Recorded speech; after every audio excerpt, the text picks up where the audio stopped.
सबसे पहले मैं जीवित परमेश्वर का धन्यवाद देता हूं। फिर एक बार आपके बीच में जुड़ने के लिए परमेश्वर ने मुझे अगुवाई किया। मैं जीवित परमेश्वर को धन्यवाद देता हूं।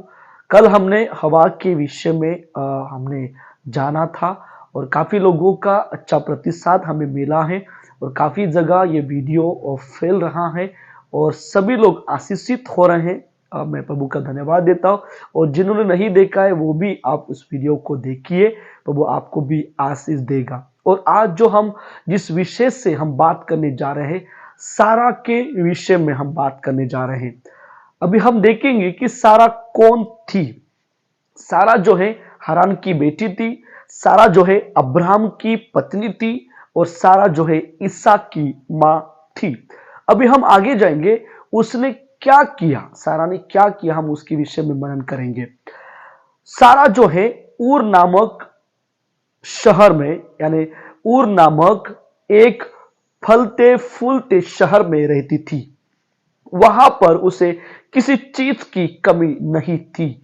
वहां पर एक दिन क्या हुआ कि उसके पति, परमेश्वर ने उसके पति अब्राहम को कहा था कि तुम्हें ऊर शहर छोड़कर कनान देश में जाना है। उत्पत्ति के 11 अध्याय उसके 31 पद में जिक्र किया गया है।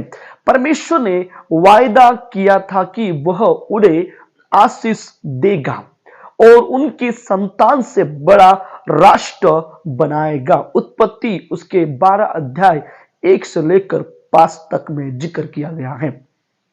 तब सारा ने अपने पति के साथ ऊर शहर छोड़ दिया क्योंकि उनको विश्वास था, उनको पक्का विश्वास था जो परमेश्वर ने वायदा किया है उसे जरूर पूरा करेगा।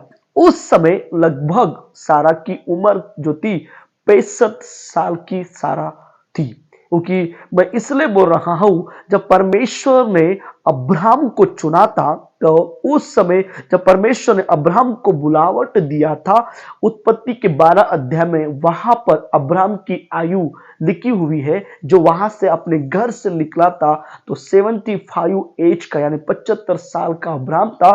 तो सारा और अब्राहम में ज्यादा डिस्टेंस नहीं था, ज्यादा अंतर नहीं था, केवल 10 साल का अंतर था। मैं उसके विषय में आगे बात करूंगा। ऊर छोड़ने के बाद सारा और अब्राहम जो है ना, अब्राहम और सारा जो है जगह जगह तंबू में रहने लगे। जगह जगह तंबू में रहने की वजह से सारा को कई खतरों का सामना करना पड़ा होगा, फिर भी वह अपने पति का साथ देती रही ताकि उसका पति वही करे जो परमेश्वर ने कहा है। उत्पत्ति, जब हम उत्पत्ति के 12 अध्याय को और 10 से लेकर 19 तक पढ़ेंगे, जो अब्राहम ने कहा वो सारा कर रही है। प्रियो, यहां पर हम थोड़ा फोकस देंगे। वो अपने पति के साथ रहती थी और ताकि उसका पति वही करे जो परमेश्वर ने कहा है। हालेलुया। तो परमेश्वर ने जो कहा है वो करता था। लेकिन आज जो क्या हो रहा है, आज थोड़ा उल्टा हो गया है। पत्नी जो कहेगी पति को करना पड़ेगा। पत्नी बोलेगी तू उठ तो उठेगा, पत्नी बोलेगी कि तू बैठ वो बैठेगा, पत्नी बोलेगी कि तू काम में जा वो काम में जाना पड़ेगा। मैंने ऐसे फैमिली को देखा है मेरे प्रियो कि पति काम नहीं करेगा, पति जो है काम नहीं करेगा तो उनको शाम में खाना नहीं मिलेगा, उनको शाम में खाना नहीं मिलेगा। ऐसा एक नियम, एक शासन, एक वहां पर कानून चल रहा है। कई जगह पर ऐसा होता होगा, लेकिन मेरा एक ही है कि परमेश्वर ने जो कहा है उन बातों को मानना है। परमेश्वर ने जो कहा है वो हमेशा उन बातों को मानते हुए चलना है। और बहुत जगह पर क्या होता है कि परमेश्वर ने कहा कि तुम्हें ये जगह छोड़ना है तो वो लोग नहीं छोड़ते हैं। बाद में बोलते मेरे बच्चों का भविष्य है, हमें जगह नहीं छोड़ना है। जब सेवकाई के लिए आपको कॉलिंग मिल रहा है एक जगह पर, क्योंकि वहां पर परमेश्वर का अद्भुत कार्य होगा, इसलिए आपको इस जगह में से लेकर वहां तक आपको पहुंचा रहा है, तो ये परमेश्वर की योजना है। लेकिन एक पत्नी को एक पति का साथ देना बहुत जरूरी है, उनकी बातों को मानना बहुत जरूरी है। जो पति जो सही कर रहा है वो हमेशा एक खंबीर के समान एक पति के साथ रहना बहुत ही जरूरी है। मैं प्रभु का धन्यवाद देता हूं, जिन विषयों के लिए मैं कई दिन तक मैं प्रार्थना कर रहा था, उपवास कर रहा था मैं अपने जीवन साथी के लिए, तो प्रभु ने जैसा मैंने प्रार्थना किया, जो विषय मैंने परमेश्वर के सामने रखा, प्रभु ने मेरी प्रार्थना को सुना और मुझे एक अच्छी जीवन साथी परमेश्वर ने दिया। और आज वो 5 साल से मेरे साथ वो है, वो हमेशा सेवकाई में हमेशा मेरा साथ देती है, वो मुझे प्रोत्साहन करती है, मेरे साथ खड़ी रहती है।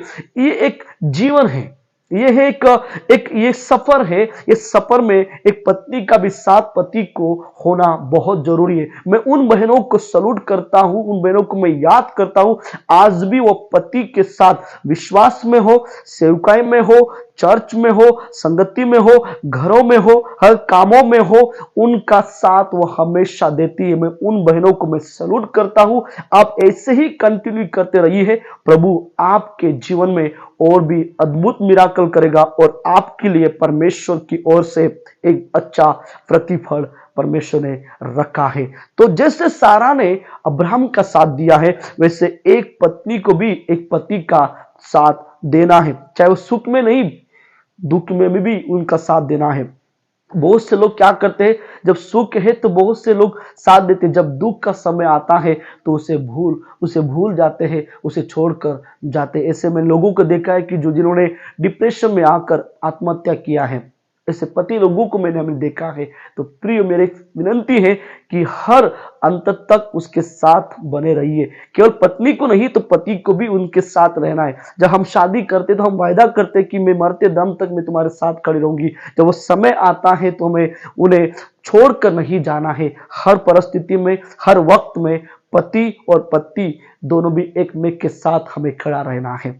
तो प्रियो, कहीं साल तक जो है ना, कहीं साल तक जो है सारा का कोई बच्चा नहीं हुआ। कई साल तक उसे कोई संतान नहीं हुआ। वो कभी कभी बहुत उदास और कभी कभी वो दुखी रहती थी। ये साहजिक बात है कि जब एक बहन को जब ऐसी हालात में उन्हें गुजरना पड़ता है तो संसार में बहुत से लोग ताने मारते हैं, संसार में बहुत से लोग उन्हें टीका करते हैं, बहुत से गलत शब्दों को उपयोग करते हैं, बहुत से लोग उन्हें बांझ बोलते हैं। लेकिन मैं मसीह लोगों की बात कर रहा हूं। मसीह लोगों के अंदर से ये शब्द निकलता होगा तो आप में मसीह का आत्मा नहीं है। आपने अभी तक मसीह को नहीं पहचाना है, अभी तक आपने मसीह को नहीं जाना है। जब आप ये शब्द किसी बहन के लिए बोल रही है तो आप केवल वचन, आपके अंदर वचन है पर आप वचन के हिसाब से नहीं जीवन जी रहे हैं। तो प्रियो, आज बहुत से ऐसे जगह पर हम लोग सुनते हैं, बहुत से ऐसे जगह पर लोग हमें सुनने को मिलता है कि ऐसे ऐसे तरीका लोग बोलते, उसकी वजह से क्या होता है कि उसका भी मन दुखी हो जाता है, उसका भी मन टूट जाता है। उन दिनों में एक बहन के लिए हमारे लिए क्या करना है? प्रार्थना करना है। हमें कुछ नहीं करना है, हमें प्रभु पर भरोसा रखना है, विश्वास करना है और एक दूसरे के लिए क्या करना है? प्रार्थना करना है। और किसी के लिए टीका मत करो, ऐसे बाइबल हमें कहता है। लेकिन सारा के अंदर एक विश्वास था, भरोसा था कि जो परमेश्वर ने जो वायदा किया है संतान देने के लिए वो जरूर देगा। ये विश्वास सारा के अंदर था। प्रियो, उत्पत्ति 12 अध्याय 7 में और उत्पत्ति 13 अध्याय उसमें 15 वचन में लिखा गया है। बाइबल कहता है कि एक दिन क्या हुआ, एक दिन उत्पत्ति के 18 अध्याय में 3 लोग वहां पर आते हैं और अब्राहम ने उन लोगों को देखा। अब्राहम ने उन लोगों को देखा और देखने के बाद अब्राहम ने उनको दंडवत किया, 3 लोगों को दंडवत किया। और उस समय काफी धूप, कड़क धूप थी, तो उन्होंने क्या किया, एक वृक्ष के नीचे उनको बिठाया और उनकी खातिरदारी किया। उन्होंने उनका सब कुछ किया, खाना वगैरह सब कुछ, भोजन वगैरह दे दिया।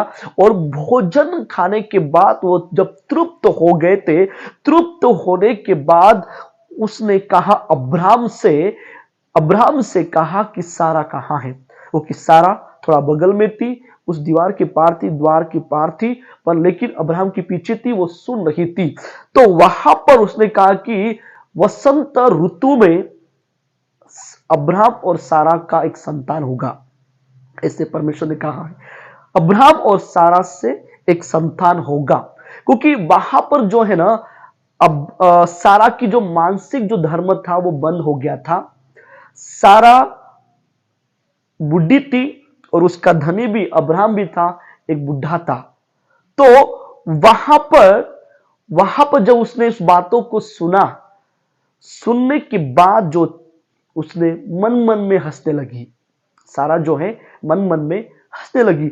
हंसने के बाद यहोवा ने परमेश्वर ने अब्राहम से कहा कि सारा मन मन में क्यों हंसी, क्योंकि क्या परमेश्वर के लिए कोई काम कठिन है क्या? परमेश्वर के लिए कोई काम असंभव है क्या? तो उस समय कुछ दिनों के बाद, कुछ महीनों के बाद जो परमेश्वर ने कहा था, वो वसंत ऋतु में एक बच्चा पैदा हुआ। सारा और अब्राहम से एक बच्चा पैदा हुआ। लगभग उसकी, अब्राहम की आयु जो थी 100 साल की थी और सारा की जो थी आयु 90 साल की आयु थी। जब हम उत्पत्ति 17 को पढ़ते हैं और उत्पत्ति 21 उसके 2 से लेकर 5 तक जब हम पढ़ते हैं, परमेश्वर ने उन्हें आशीष दिया, परमेश्वर ने उन्हें आशीष दिया। प्रियो, आज बहुत से ऐसे फैमिली हैं जो टूट चुके हैं। आज बहुत से फैमिली में संतान नहीं है। अब बहुत से फैमिली में बच्चे का आशीष नहीं है, पर लेकिन आप टूट मत जाना। ये परमेश्वर का वायदा है, ये परमेश्वर का शब्द है कि परमेश्वर आने वाले दिनों में आपको आशीष देगा। परमेश्वर आने वाले दिनों में आपको बच्चा देगा, प्रभु आपको संतान देगा। ये जो दिन बढ़ते जा रहे हैं ना, ये साल दिन जा रहे हैं, हफ्ता जा रहा है, महीना जा रहा है, साल बढ़ता जा रहा है, लेकिन वो आशीष हमें क्यों नहीं मिल रही है? लेकिन प्रियो, उसका एक कारण है कि परमेश्वर आपके विषय में इतिहास लिखने जा रहा है। एक इतिहास, एक गवाही संसार में रहेगी कि परमेश्वर ने मुझे आशीष दिया है, वो आप लोगों तक पहुंचाएंगे। जो भी होता है ये परमेश्वर की महिमा के लिए होता है। ऐसे में हमने बहुत से ऐसे फैमिली को देखा है जो 5 साल के बाद उन्हें संतान हुआ है, 10 साल के बाद उन्हें संतान हुआ है, 3 साल के बाद उन्हें संतान हुआ है। वो आशीष परमेश्वर ने उन्हें दिया है, वो आशीष आपके लिए भी है। आप टूट मत जाना, आप बिखर मत जाना, आप निरंतर परमेश्वर पर विश्वास करते रहना, आप निरंतर उस पर भरोसा रखते रहना, प्रार्थना में रहना। प्रभु आने वाले दिनों में आपको ब्लेसिंग व आपको आशीष निश्चित रूप से परमेश्वर देगा। जो प्रभु कहता है वो अपने वायदों में पक्का रहता है। वो शब्द बोलकर वो बदलता नहीं है। वो अब्राहम का, इसहाक का, याकूब का परमेश्वर है। वो आज भी हमारे लिए मिराकल करने के लिए तैयार है प्रियो। और आज हम देखेंगे कि सारा से हमें क्या हम सीखते हैं। सारा से हम क्या सीखते हैं? सारा से हम सीखते हैं कि हम परमेश्वर पर हमें भरोसा रखना है। अपना हर एक वायदा पूरा करेगा परमेश्वर, यहां तक कि वो वादे भी पूरा करेगा जो हमें नामुमकिन लग सकते हैं, उसे भी पूरा करने के लिए परमेश्वर सक्षम है। इब्रानियों के 11, हम 11:1 वचन पढ़ेंगे। इब्रानियों का 11:11 उसमें लिखा गया है, विश्वास से सारा ने आप बुढ़ी होने पर भी गर्भ धारण करने की सामर्थ्य पाई, क्योंकि उसने प्रतिज्ञा करने वाले को सच्चा जाना था। सच्चा, बुढ़े की उम्र में भी उन्होंने क्या किया? संतान उसे प्राप्त हुआ। बुढ़ा, अब्राहम बुढ़ा था और सारा बुढ़ी थी, लेकिन परमेश्वर ने वो पल दिया, वो खुशी दिया, वो आनंद दिया, वो आशीष परमेश्वर ने दिया। इसलिए और हम जब आगे पढ़ते हैं, सारा से हम ये सीखते हैं कि सारा से ये भी हम सीखते हैं कि एक पत्नी को एक पत्नी को एक पति का कैसे आदर करना है, आदर करना है। जब हम पहला पत्रस को 3 अध्याय 5 उसके 6वें वचन को पढ़ते हैं, 5 उसका 6वें वचन को पढ़ते हैं, वहां पर भी वो एक पति के साथ अधीनता में रहती थी, जैसे वहां पर पौल कहता है अधीनता में, पत्रस कहता है। तो प्रियो, वहां पर भी आज हमें क्या करना है, पति के अधीनता में रहना है, पति के साथ खड़ा रहना है और पति का आदर करना है, सम्मान करना है, ताकि प्रभु और आपको आशीष देगा। परमेश्वर ने सारा को राजघराने की औरत कहा है, राजघराने का औरत परमेश्वर ने कहा है, वो ब्लेसिंग आपको भी मिलेगा। आप प्रभु के साथ जुड़े रहना, प्रभु के वचनों में स्थिर रहना, प्रभु आपको और ऊंचा करेगा, प्रभु आपको ब्लेस करेगा।